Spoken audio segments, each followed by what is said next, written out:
ASI Moazzem হোসেনকে suspend করা হলো। তার বিরুদ্ধে এফআইআর এর নির্দেশ দেওয়া হচ্ছে। এই ঘটনায় অভিযুক্ত এসআই সাধন দাস আইও তাকে সাসপেন্ড করলাম আমরা। আইপিএস কোটেশ্বর রাওকে সাসপেন্ড ঘোষণা করলাম। কালী মাতা কি জয়, মাতা কালী কি জয়, মাতা কালী কি জয়। বিগত বিশেষ করে 21 থেকে 26 বিগত সরকারের সময়ে বিভিন্ন জায়গায় পুলিশকে অপব্যবহার, অপপ্রয়োগ করা হয়েছে এবং কোথাও কোথাও সনাতন ধর্ম যারা মানেন তাদের আস্থার উপরেও আঘাত করা হয়েছে। আমি 5টি ক্ষেত্রে ঘটনা উল্লেখ করব এবং স্বরাষ্ট্র দপ্তরের পক্ষ থেকে আমরা কিছু সিদ্ধান্ত নিয়েছি সেটা জানাবো। প্রথম হচ্ছে উত্তর দিনাজপুর জেলার কালিয়াগঞ্জে,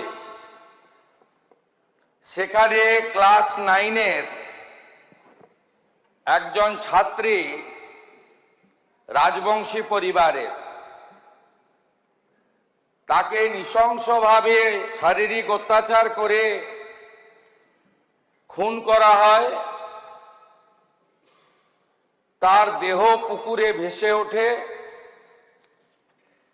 এবং স্থানীয় তৃণমূল কংগ্রেসের উপপ্রধানের ছেলে অভিযুক্ত হয়, গ্রেপ্তার হয়। সেই গ্রেপ্তার না হওয়ার জন্য এলাকার মানুষরা শান্তিপূর্ণভাবে কালিয়াগঞ্জ থানার সামনে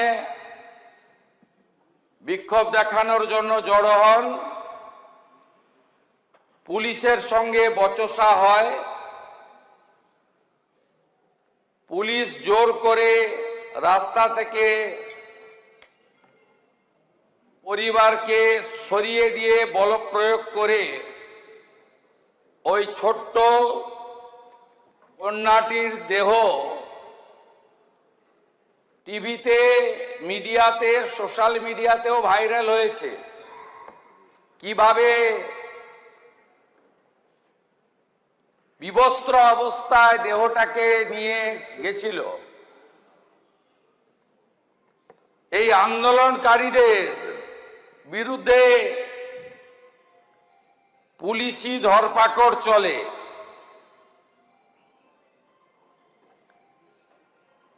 একজন রাজবংশী যুবক, নাম তার মৃত্যুঞ্জয় বর্মন, তিনি শিলিগুড়িতে একটি অস্থায়ী কাজ করতেন। তার বাড়িতে তিনি এসেছিলেন গ্রামে একটি বিবাহ অনুষ্ঠানে যোগ দিতে। উনার জ্যাঠামশাই আন্দোলনে গেছিল, তাকে গ্রেপ্তার করার জন্য পুলিশের টিম পৌঁছায় রাত্রি 2টোয়। উনার জ্যাঠামশাইকে না পেয়ে মৃত্যুঞ্জয় বর্মন দরজা খোলে। কালিয়াগঞ্জ থানার এএসআই মোয়াজ্জেম হোসেন তিনি সরাসরি বুকে গুলি করে মৃত্যুঞ্জয় বর্মনকে খুন করেন। বিগত রাজ্য সরকার কোনো ক্ষতিপূরণ দেয়নি। আমি তৎকালীন বিরোধী দলনেতা ছিলাম, অ্যাটেন্ডেন্ট পেতাম। আমি মৃত্যুঞ্জয় বর্মনের স্ত্রীকে অ্যাটেন্ডেন্টে কাজ দিই, পরবর্তীকালে পার্মানেন্ট হয়ে যায় 12 মাস পরে। আমরা ক্ষমতায় আসার পরে এর প্রাথমিক তদন্ত করেছি। এএসআই মোয়াজ্জেম হোসেনকে সাসপেন্ড করা হলো, তার বিরুদ্ধে এফআইআর এর নির্দেশ দেওয়া হচ্ছে এবং প্রয়োজন হলে আরো কঠোর ব্যবস্থা নেওয়া হবে। মহোদয়, অবসরপ্রাপ্ত আইপিএস অফিসার পঙ্কজ দত্ত, তাকে প্রাক্তন মুখ্যমন্ত্রী, যিনি এখন এই সদনের সদস্য নন তাই নাম বলছি না, 11 থেকে 26 মুখ্যমন্ত্রী ছিলেন, দুবার আমার কাছে হেরেছেন, একবার ভবানীপুরে আর একবার নন্দীগ্রামে। তার নির্দেশে উনাকে বড়তলা থানাতে একাধিক দিন ডেকে হ্যারাসমেন্ট করা হয়। উনি একটি লেকচার দিতে গেছিলেন, ভাষণ দিতে বেনারসে। তার আগে তিনি 2/4/2025, তার আগে 3/7, অনেকগুলো ডেট আছে, শ্রী পঙ্কজ দত্তকে সকাল 10টায় ডাকা হয়, রাত্রি 10টায় ছাড়া হয়। চা তো দূরের কথা, জল খেতে দেওয়া হয়নি। আমি তৎকালীন এমএলএদের নিয়ে থানার বাইরে বিক্ষোভ দেখিয়েছিলাম। এই ঘটনায় অভিযুক্ত এসআই সাধন দাস,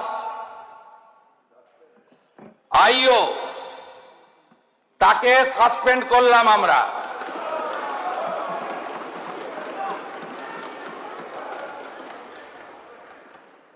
তৃতীয় ঘটনা, এর সাথে ওই থানার যিনি আইসি ছিলেন সুবর্ণ দত্ত চৌধুরী, তিনি এখন কলকাতা পুলিশের এসবিতে আছেন, তাকেও সাসপেন্ড করলাম।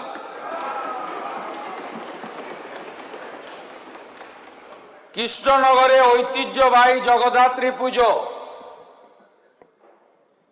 জগদ্ধাত্রী পুজোর বিসর্জনের দিন বিসর্জন দিতে যারা গেছিলেন ভক্তরা, তাদের উপরে নৃশংসভাবে